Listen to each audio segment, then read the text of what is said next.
out here in Liverpool on a beautiful Wednesday afternoon. The sun is out. It's darn near 70 degrees. If you've been to Oswego Speedway, you've seen this guy, and he's probably been wearing what he's wearing right now, his white Oswego Speedway, home of the Super Modifieds outfit, white head to toe, by the way, the white pants and everything here today. Jerry Rich, he goes by JR. Remember Dallas came out. You might know him, like I said, from Oswego, but you might also know him from Syracuse. He sold programs right outside the grandstand gate for many, many years. 44 years. 44 years. Been to Oswego. He's only missed one show in 52 years, as a matter of fact. And this is rare. This is the only guy I'm going to be interviewing who's got better pipes than me. Jerry Rich joining you here. How you doing, man? Not bad.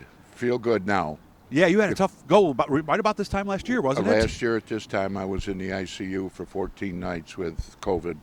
And, I got over it, and I feel fine. Good, I'm glad. And I was curious at how it was going to be at the Speedway this year, but I was fine. Really? It didn't seem to bother. Okay, you said you're about 90% now or something like that, I think? Or you feel fine, right? I don't know. Okay. What was it like going back this year? Because everybody knew that you got sick. I would imagine a lot of people were darn happy to see you. Yeah, I had a lot of conversations like that, and it was, are you going to be all right? Do we need this? Do we need that? Yeah. If you need anything, please let us know. And I was thinking of retiring, but then when we had the Classic in Memorial Day weekend, and I went through that fine, I said, no, I ain't going to retire. I'm not ready to retire yet. Because that's the longest day you're going to get. Yeah, so you figure that was a 3-day show, right? Just like Labor Day is. Memorial Day was a 2 or 3 day show, and I just said, no, I'm fine now. What was the attraction to you with Oswego Speedway? Because I've talked to some people, they said they grew up there. You didn't grow up around there. No. You went to, where was it, Ithaca Dryden Speedway. So you kind of came to this almost by accident, right? They asked if you wanted a job, and you said, I do, but not these jobs. Yeah, because a guy that I worked with at GLF in Ithaca took me up there back in '61, and I just fell in love with the competition, the racing, the noise. It was just everything. And then when I got to know the people, the drivers and the crews and such like that, I mean, one day I had a problem with my back in the late 60s, early 70s. I had a problem with a refrigerator. Well, Nolan Swift was a refrigerator man. No kidding. He come out and fixed it. Wow. Oh, yeah. I didn't know he did that. Oh, yeah. So. He did that for a living. And what they say, they'd buy your way in, and if you didn't like it, they'd give you your money back or something like that? Well, that was the first night I went there.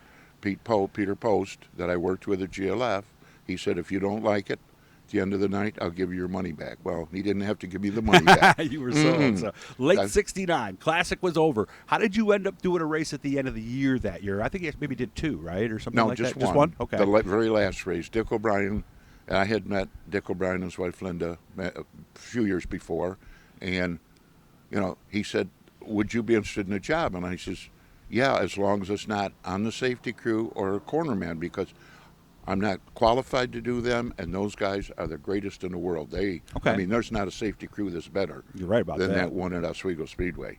And he says, no, it would be the pit steward. I says, oh, okay. I said, I only got one question. He says, what's that? I says, what's a pit steward do? I hadn't noticed that at all.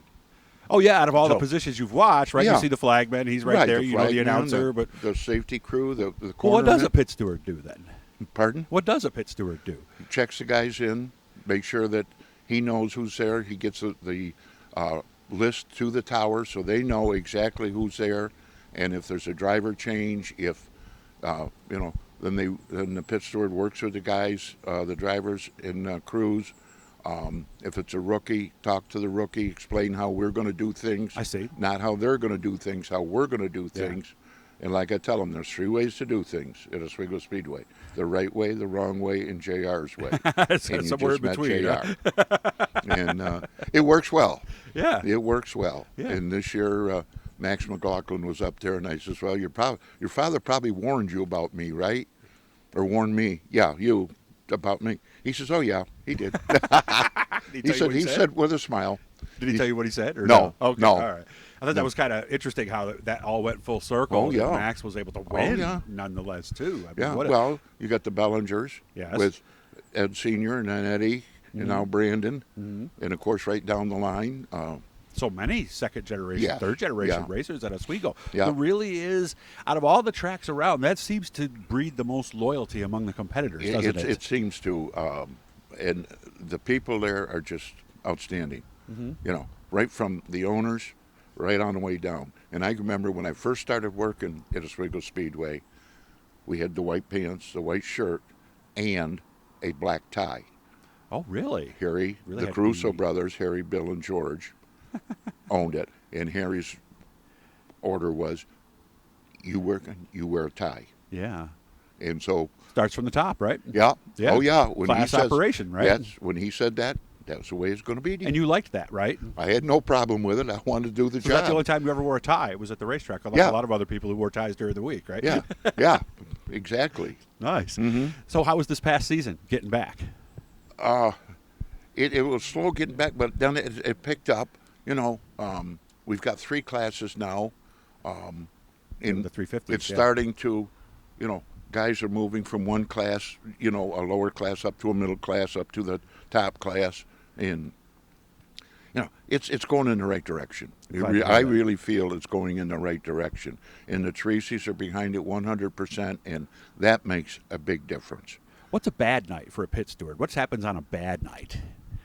If you got a couple of guys that crash and they want to have a disagreement, you got to get in the middle of them. Oh, okay, so they go to the crew next to them and things start happening. yeah, You're a I referee mean- then. You need a different shirt. You need a different shirt at that moment, don't you? Yeah, referee shirt of some sort. But you know, that is the worst thing. Or if somebody gets hurt at the racetrack, Yeah. that is really the worst. If somebody gets hurt. But if you have 2 guys that crash and they don't like each other, and you got to get in the middle of them, you've got security there. And at one time, we used to have the City of Oswego Police Department worked part-time there. Oh, I didn't know that. So, Okay. That- How'd you end up selling programs at the fairgrounds during Super Dirt Week? Because it's a different venue and a different fan base Well, altogether. Or is yeah. it? Well, Donnie Bartlett was going to do it for George Caruso. Well, that's right, because he Junior. printed them. Right. Because Caruso's printed them. It's Speedway Press. And Donnie says to me, would you want to do that? And I says, yeah. So, hey. Certainly And it had the just got- pipes for it. I mean, Yeah. we heard Oh, your yeah. voice coming in there. How come you never pursued that side of it? Because you got such a great voice. Well, I was at Agway. Well, when we became Agway, I moved into the computer programming division and just went up the ladder there. And So never had a chance to even think about it. well, no, because I was on call 24/7. I mean, I had a cell phone from Agway in my back pocket, even at the Speedway on Saturdays, in Okay. case something happened. And Okay. So you didn't want to go up in the booth with Joe and Roy and have a little fun some night? no, No? No. Okay. All right. no. It's more fun.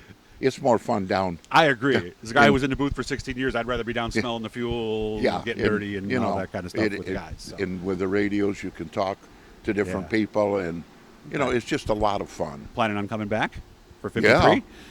Oh yeah, Nice. oh yeah. I want to stay there until I can't do it. And almost last year was that year, so I'm glad that you Well, still can. So And I had my concerns this year, leading into this year, and then after the Memorial Day Classic, I said, "Oh, I'm fine." I get that. Yeah, and I get had that. no problems, and And here so we are today. So I'm looking forward to next year. guys, hit the blue E down in the corner. That'll subscribe. You know, every time I'm talking to somebody cool like Jerry Rich here, and subscribe, support, share, all that good stuff. Likes, hit the button, all that good stuff.